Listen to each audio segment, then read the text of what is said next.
Psalm 125, 1 through 2. Those who trust in the Lord are like Mount Zion, which cannot be moved but abides forever.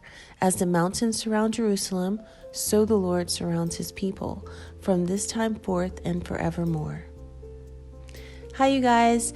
Welcome. Thank you for joining me. I am so glad that I am feeling so much better. I'm so thankful to my new subscribers. Welcome. Thank you for all the comments and the encouragement. You guys are more of an encouragement than I am to you. So thank you so much. I am finally over this cold, so I did run a few errands to the grocers to replenish fruit and vegetables in our home, and I got some flowers, which commemorates how I'm feeling today. I am really excited. My voice is mostly back, and the cloudy skies are gone, and it's just like a rainbow is outside, so I'm very happy. So today is mostly grocery hauls, you guys, and next week my plan is to resume our money series.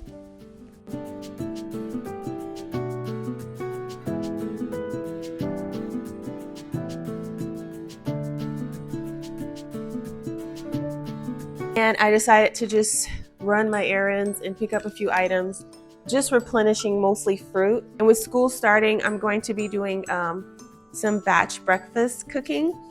So I picked up a couple of these that I'm going to put away. So we get the pasture-raised eggs from Sprouts, and the family goes through eggs quite a bit. My husband loves boiled eggs, and the kids, that's a quick snack for them.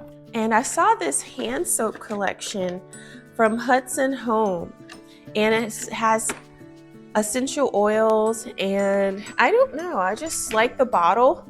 I wanted to give it a try. So this one is the lemon verbena hand soap, and give that a sniff. Oh, that's very pretty. I would use this one in my kitchen.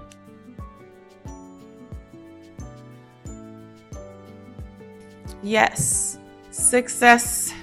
It's open. To trim my sunflowers here. All right, so I'm gonna put my sunflowers away, and I will disperse these throughout the house.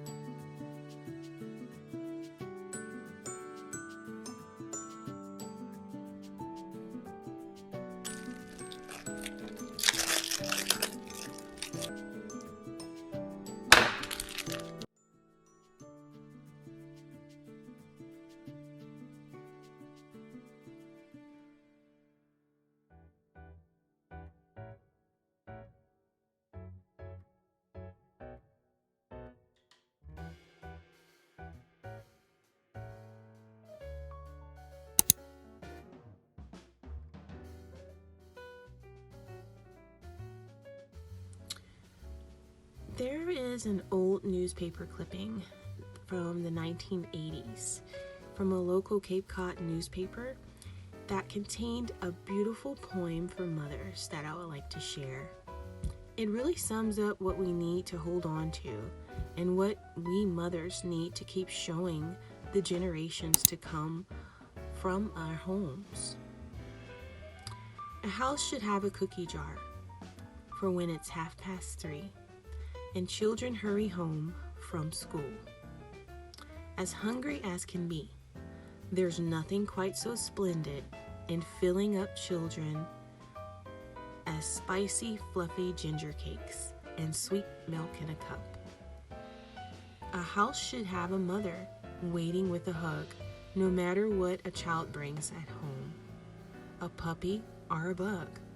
For children only loiter when the bell rings to dismiss if no one's home to greet them with a cookie or a kiss. I thought that was cute.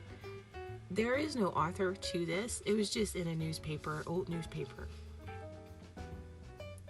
And I just love it that we are home for our kids. When they have a horrible day, when her husband comes home, when he may have a horrible day, I really did look up to those old shows that had housewives in them. And even though they may have had, for example, a maid, they were still home. They were still the ones that the husband would go and from his battered day at work, and he would find comfort in his wife. They are the ones that the children would go and talk to, and about their days or about their problems or something that they're dealing with currently, and they would confide in their mothers to help them along the way through it. So all these old shows, I grew up admiring those moms, and I never thought that I would be one that actually is available to be there for her husband and her kids. But in some way, I guess it did mold me.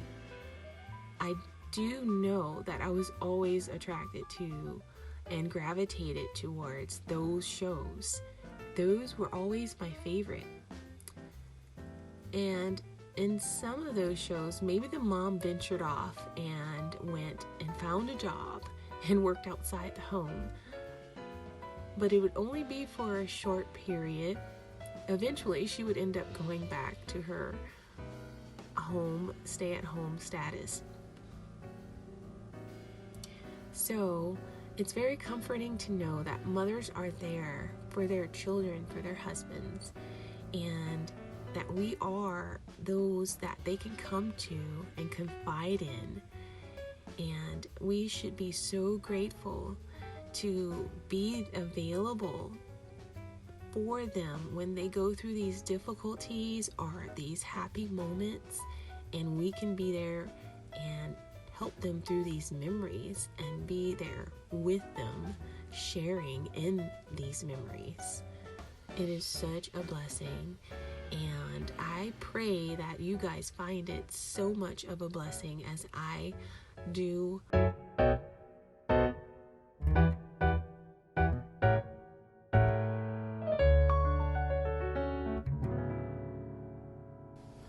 In the book Living on His Income by Mrs. Sharon White, there is a section that is titled All of God's Children Have Shoes.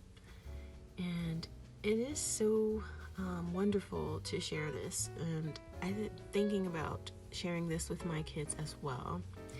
Many years ago, a dear old mother taught her children great faith in God. She had no education and raised the family in material poverty. She was one of many, many mothers in similar circumstances throughout history. This dear lady, in particular, loved the Lord with all of her heart. She taught the children songs which cheered them on their daily paths. One of the songs went something like this: all of God's children have shoes. In heaven, oh, in heaven, they put on their shoes. Oh, in heaven, all of God's children have shoes. Sharon White says, the children smiled at this sweet lesson, and I am sure they repeated the song as they walked the fields doing their chores. They sang the song as they walked miles to school. Often they had no shoes or wore ones that were old and did not properly fit them, but they thought sweetly of heaven and of their sweet mama. They learned of great faith and of the journey to their heavenly home.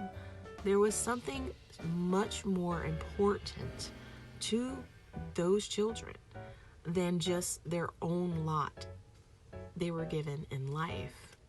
There was a future and a reward where they would have wonderful shoes and get to be with God. You know, that is a beautiful prayer and song that mom taught her kids, because it's so easy to fall into these points in our lives when things aren't going how we would envision it to be. And we're definitely going through, especially in the economy as we are in right now, when we're going through tough times financially, or just not having the same things that you may have had in the past or never had at all. And we may see those as ideas of, hey, is God really there? Well, of course he is. He's not in the material things that we get or that we have. He's always been there, and he always will be. He is our Heavenly Father. So we must have faith in him like a trusting child, Sharon White says. We are grateful to be called his very own children, and we are happy to work in his service. And sometimes we must wait on days and months and years for our prayers to be answered. At other times, our prayers are answered in beautiful ways. Our prayers are really like songs that reach heaven. We may have dire needs or childish-like requests, yet when we trust in our Heavenly Father to meet these needs, whether it be here on earth or after we pass the gates of heaven and are content with his perfect will, we will be happy in our hearts. Our little songs of prayers as we travel along in this life on these paths that we're currently on, they pass on sweet lessons to those around us, like our children, because of our faith. So, ladies, let's not lose faith and hope in our Heavenly Father, for he is capable and able to do many wonderful things, especially changing our hearts and the way we think about him. Because he is not our genie, but he is our Father, though. I pray that this blesses someone.